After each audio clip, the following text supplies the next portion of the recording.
everybody, this is Mark from Marks Mandalas, and in this video I am going to show you a couple different ways that you can clean Marks Mandalas dotting tools. I'm actually going to show you the second one. I'm going to tell you about the first one. The first one, which I would think would work for pretty much any dotting tool, is to use water. And not soap and water, as some soap will have chemicals in there that can hurt some plastics.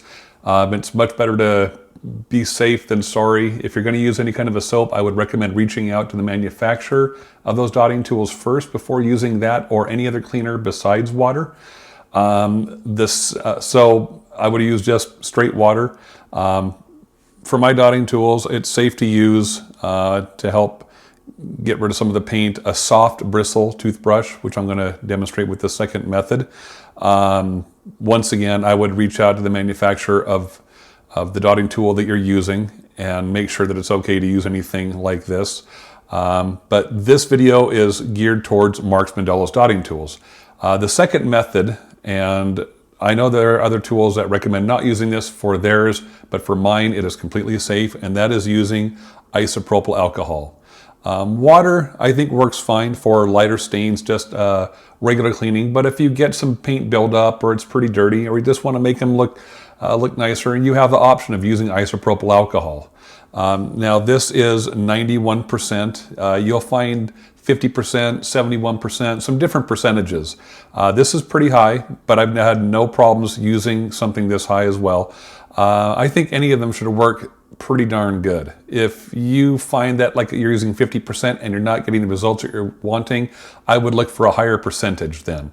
So I'm going to show you. I haven't cleaned my tools for quite some time with alcohol. I've just been using water occasionally. Otherwise, I just wipe them off while I'm painting.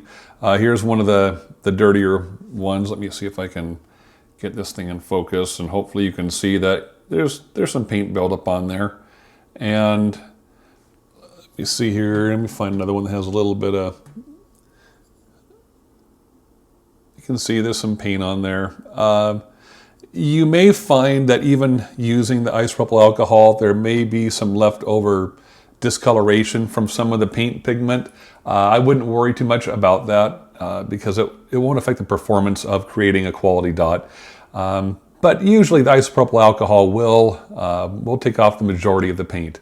So what I'm going to be using, this is a lock top sandwich container that I got from a dollar store. So this cost me $1, and it's just I recommend something that will have a lid that's secure as well. So if you move this around, it's not going to spill anywhere.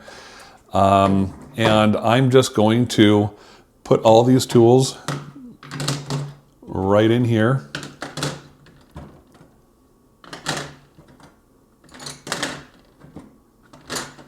This is a pretty quick and easy thing to do. And now I am just going to go ahead and pour in enough isopropyl alcohol to go ahead and cover these tools. And I'm just squirting it in here, and just gonna, once I get coverage on them, that's gonna be good enough. Let me speed this up. Okay, I have now covered all the tools, and I'm just going to let them soak. Now I tested this when I first got my dotting tools, and I let a couple of tools soak for a couple of months and checked them every week or so, and never noticed any breakdown of the material. I don't recommend letting them soak for that long, but I'm gonna let these soak for a few hours. I think, you know, soaking overnight should be sufficient, but generally even just 2-3 hours should do a pretty good job. So I'm going to go ahead and cover these up, and I'm going to go ahead and pause the video, and I'll be right back after these have been soaking for a while. Okay, well, I've actually waited a little bit longer than I expected. This is the next day, so they've been soaking overnight. I moved them over to the kitchen sink and put a paper towel underneath here. It's rubbing alcohol. You want to make sure you have really good air ventilation whenever you're working with isopropyl alcohol. And you can glove up. It's not necessary. I'm not going to, but if you're more comfortable gloving up, then please feel free to do so. I'm going to go ahead and open this up. I have really good air ventilation where I'm at. It's a nice big open area, and I got the sliding glass door open. So now I'm going to take the lid off, and let me go ahead and take one of these out here, and I'm going to hold this up, and you can see that paint's still sitting on there. But now let's see what happens if I just, with my hand, it's just falling off. And so I'm going to go ahead and do this one underwater and just with my hand and see how it does. And if it needs a little more help, I'm going to grab the toothbrush sitting right there.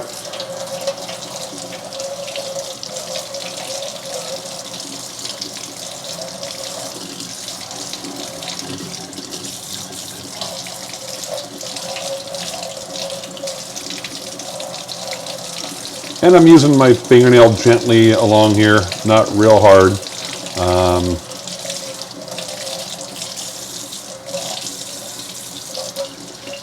You want to make sure you get the end of the tool.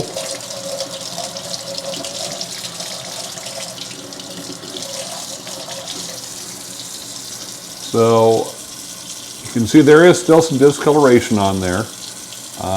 Let me go ahead and scrub it with the soft bristle toothbrush a little bit and see if it takes a little bit of that discoloration off. If it doesn't, it's not a big deal.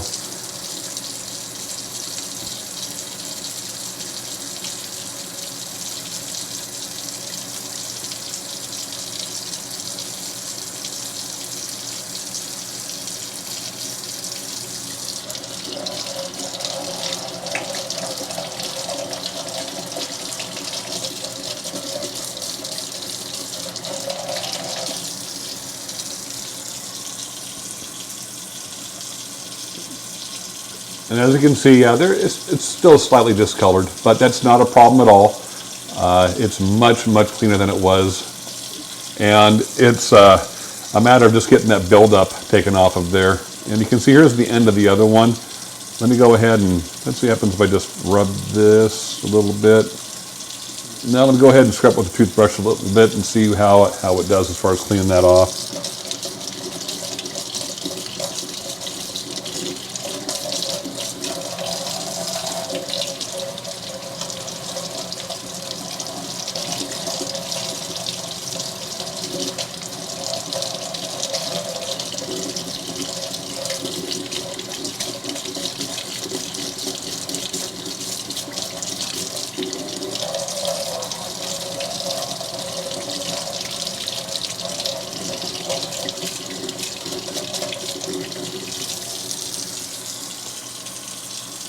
Okay, it is still slightly discolored, but that's not, as far as removing the stains isn't a big deal. It's just the paint buildup that might affect the performance. So let me go ahead and scrub the rest of these off. And actually once this is all rinsed off here, I'm going to lay it on the paper towel I have laying next to the sandwich case here with other tools in there. I'm going to go ahead and scrub the rest of these up and lay them out.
Okay, now that's all done, and you want to make sure that you dry them all off too.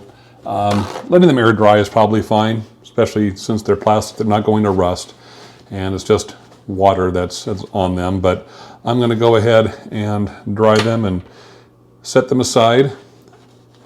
These are actually the original tools, not the prototypes, but I've been using this set for over 2 years now. So I'd say that they're not in bad shape condition-wise, and I don't do a deep cleaning on them very often. That's something that I just do once in a while. I try to keep on wipe them off as I go, and I'm not worried about the discoloration at all on as far as any kind of staining that might happen, just as long as there's not paint buildup that could affect the performance of them. One important thing I forgot to add in, and let me go ahead and let you know that this rubbing alcohol in the sandwich container, it's very reusable. Again, you can use it over and over until you get too much of a paint buildup inside there, which I think you could probably strain that off if you wanted to. So I am just going to put the lid back on here and secure it, and I'll put it away somewhere safe until I'm ready to clean my tools again. So I hope you have found this video helpful, and remember, this method is for Marks Mandalas dotting tools only. If you're going to use this method of using isopropyl alcohol for your dotting tools, if they're not Marks Mandalas, I recommend contacting the manufacturer first to make sure that that it's okay to use isopropyl alcohol. This is Mark from Marks Mandalas. Until next time, rock on.